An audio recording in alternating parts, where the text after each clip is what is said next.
Bismillahirrahmanirrahim. Assalamualaikum warahmatullahi wabarakatuh. Innal hamdalillah nahmaduhu wa nasta'inuhu wa nastaghfiruh wa na'udzu billahi min syururi anfusina wa min sayyiati a'malina may yahdihillahu fala mudhillalah wa may yudhlil fala hadiyalah.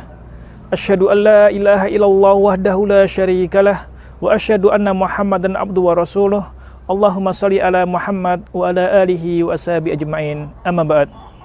Faya ayyuhal ikhwati fillah, tibtum wa taba sa'ikum mamsyakum wa tabawwa'tum minal jannati manzila. Alhamdulillah, kita dipertemukan kembali dengan bulan Ramadan, bulan agung, bulan istimewa, bulan yang mulia. Ramadan selain bulan puasa, ia merupakan bulan Al-Qur'an, di mana Allah Subhanahu wa taala menurunkan Al-Qur'an pada bulan Ramadan. Allah berfirman dalam Al-Qur'an, A'udzu billahi minasyaitonir rajim. Syahrul Ramadan alladzi unzila fil Qur'an hudal linnasi wa bayyinatin minal huda wal furqan. Oleh karena itu, di bulan Al-Qur'an ini marilah sama-sama kita meningkatkan interaksi kita terhadap Al-Qur'an. Marilah sama-sama kita tingkatkan kualitas dan kuantitas bacaan Al-Qur'an kita. Dalam sebuah atsar disebutkan bahwa Imam Ali, Khalifatul Rasul yang keempat radhiyallahu anhu, beliau berkata, tidak ada kebaikan dalam ilmu tanpa amal. Tidak ada kebaikan dalam amal tanpa disertai dengan kewarokan. Dan tidak ada kebaikan dalam membaca Al-Quran tanpa diikuti dengan renungan. Oleh karena itu, ikhwati fillah, kita tingkatkan kualitas, kuantitas bacaan Al-Quran kita. Yang biasa kita menghatamkan Al-Quran dalam sebulan sekali, maka di bulan Ramadan ini hendaklah kita bisa menghatamkan lebih daripada sekali. Kita bisa menghatamkan 2 kali, 3 kali, atau lebih daripada itu. Oleh karena itu, kita melihat salafun saleh, orang-orang terdahulu, ketika Ramadan tiba, maka mereka memperbanyak membaca Al-Quran, menghatamkan berkali-kali di bulan Ramadan. Imam Asy-Syafi'i dalam sebuah kisah disebutkan bahwa beliau itu dalam sehari bisa menghatamkan sekali, ya, dalam sehari bisa menghatamkan sekali Al-Quran. Dan di 10 hari terakhir bulan Ramadan, beliau bisa menghatamkan lebih daripada sekali. Ikhwati fillah, saat kita membaca Al-Quran di bulan Ramadan ini, dan juga saat kita mempelajari Al-Quran di bulan Ramadan ini, maka alangkah baiknya kita lakukan bersama keluarga. Kita membaca Al-Quran, merenungi, mentadaburinya, menggali isi yang sangat luar biasa itu bersama istri kita dan bersama anak-anak kita.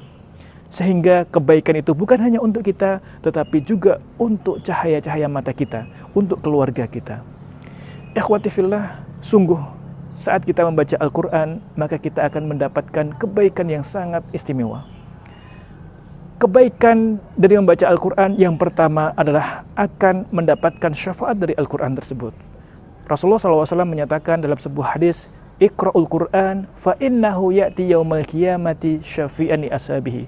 Bacalah Al-Quran, sesungguhnya dia akan datang sebagai syafaat bagi orang yang membacanya.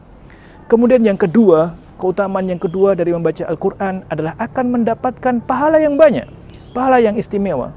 Dalam sebuah hadis Rasulullah SAW menyatakan, Man qara'a harfan min kitabillah falahu bihi hasanah wal hasanatu bi asyri amsalihha la aqulu alif lam mim harfun walakin alif harfun wa lamun harfun wa mimun harfun. Barang siapa yang membaca satu huruf daripada Al-Quran, maka dia akan mendapatkan satu kebaikan, dan satu kebaikan itu akan dilipatkan 10 kali ganda. Aku tidak mengatakan alif lam mim satu huruf, tapi alifun huruf, lam huruf, dan mim huruf. Maka ketika kita membaca alif lam mim, kita akan mendapatkan 30 kebaikan. Dan selanjutnya ikhwati fillah, keutamaan dari membaca Al-Quran adalah akan mendapatkan kedudukan yang tinggi di surga.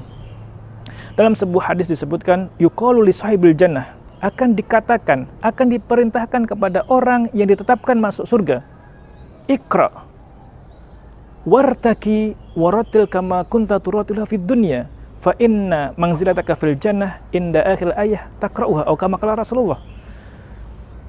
Akan diperintahkan kepada orang yang ditetapkan masuk surga, bacalah, yaitu baca Al-Quran yang telah ada dalam hati, yang telah dihafal di dunia.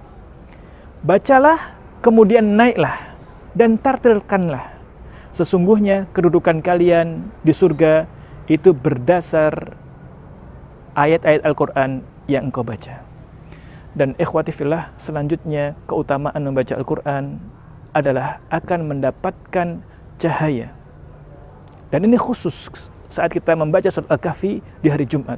Rasulullah SAW menyatakan, "Man qara'a surat Al-Kahfi yaumul jum'ati adha'a lahu nur ma bainal jum'ataini." Barang siapa yang membaca surat Al-Kahfi di hari Jumat, maka dia akan mendapatkan naungan cahaya di antara dua Jumat. Dan selanjutnya keutamaan membaca Al-Quran adalah akan mendapatkan kelapangan, yaitu kelapangan rezeki. Dalam sebuah riwayat disebutkan ya bahwa dengan membaca surat Al-Waqiah di malam hari, maka Allah Subhanahu wa taala akan mencukupkan keperluan kita. Ini di antara kelebihan, keistimewaan, keutamaan membaca Al-Quran. Dan masih banyak lagi keutamaan membaca Al-Quran dan menghafal Al-Quran. Ikhwati fillah, kembali kami sampaikan bahwa bulan Ramadan bukan hanya bulan puasa, tetapi dia adalah bulan Al-Quran. Maka tentu di bulan Al-Quran ini kita semestinya meningkatkan interaksi kita terhadap Al-Quran, meningkatkan kualitas bacaan dan kuantitas bacaan kita terhadap Al-Quran. Kalau di bulan Al-Quran saja kita tidak bisa meningkatkan bacaan, baik itu kualitas dan kuantitasnya, maka kita pastikan di bulan-bulan lain di luar bulan Ramadan kita lebih tidak bisa membaca Al-Quran. Sebelum kami tutup, sedikit kami sampaikan tentang bagaimana Khalifatul Rasul yang ketiga, Utsman bin Affan, dengan Al-Quran. Disebutkan bahwa Utsman bin Affan itu setelah sholat subuh beliau duduk dan membaca Al-Quran sampai beliau itu menyelesaikan di waktu menjelang duhur. Maka ketika itu ada seorang sahabat yang berkata, "Urfuk bin nafsika ya Amirul Mukminin." Hendaklah engkau belas kasih terhadap dirimu sendiri wahai Amirul Mukminin. Maka Utsman bin Affan berkata, "Wallahi lau tuharat qulubuna ma syabi'na minal Qur'an." Demi Allah, kalau hati kita itu bersih, maka kita tidak pernah puas dengan membaca Al-Quran. Kita akan terus dan terus membaca Al-Quran. Ikhwati fillah, ketika kita dalam kondisi baik, hati kita bersih, maka kita akan terus meningkatkan bacaan Al-Quran. Kita akan terus memperbanyak bacaan Al-Quran. Tapi sebaliknya, saat hati kita tidak bersih, ada banyak penyakit dalam hati kita, maka kita akan tidak bisa membaca Al-Quran. Oleh karena itu, saat kita tidak bisa membaca Al-Quran, bisa jadi bukan karena kita malas, bisa jadi bukan karena sibuk, tetapi bisa jadi karena Al-Quran itu sendiri yang tidak mau bersama kita. Dan ini adalah merupakan musibah besar. Ikhwati fillah, marilah sama-sama kita perbanyak Al-Quran di bulan Al-Quran ini, dan semoga Allah Subhanahu wa taala memberikan kepada kita pahala yang istimewa dari bacaan kita terhadap Al-Quran tadi. Aqulu qouli hadza, astaghfirullahaladzim. Assalamualaikum warahmatullahi wabarakatuh.